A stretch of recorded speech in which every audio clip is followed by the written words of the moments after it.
My name's Danny O'Connell. I'm a Green Deal assessor, and today come along to explain the process of how you go about getting a Green Deal assessment done and how the process follows through.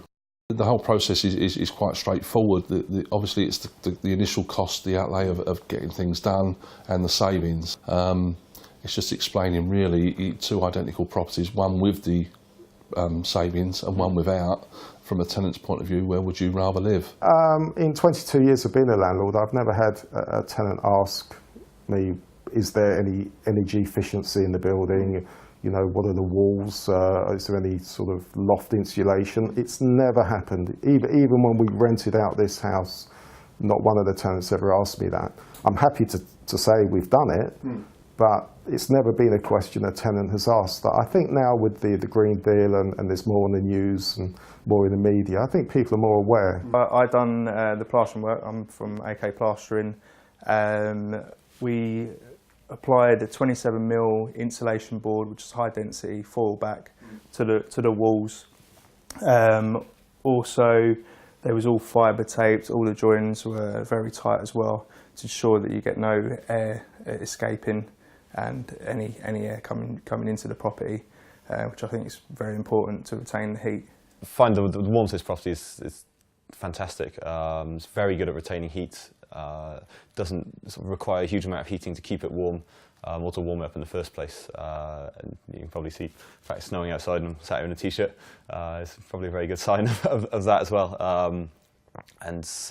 Yeah, we've had no problems with any sort of excessive cold or anything, even in this sort of weather. When we had the plans done to relay out the property, the architects told me that we need to use some energy efficiency solid insulation on the outside walls. I'd never really heard of it before. It wasn't a big thing.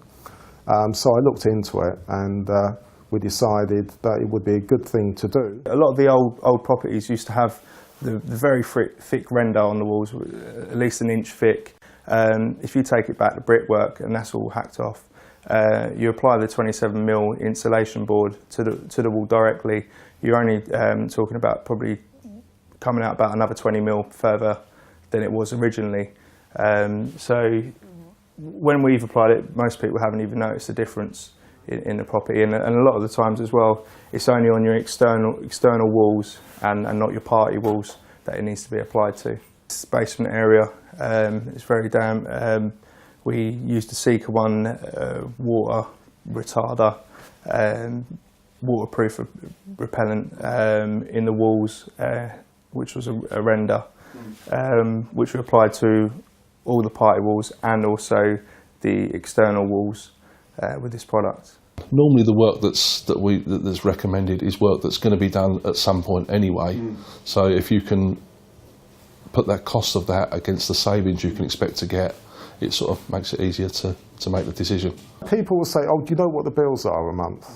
Well, I don't, because I don't live there, but I normally find out for them from the other tenants, and I say it's X amount a month, and they say fine. The energy bills that we pay here are certainly lower than some places I lived in before. The gas and electricity, all the heating, that sort of thing. Between 6 of us come to almost inconsequential amount of money, to be honest with you. I think we're paying something like £30 a month each on gas and electricity. Yeah, much lower than some places I lived before that haven't got double glazing, got high ceilings, that sort of thing. So yeah, much better.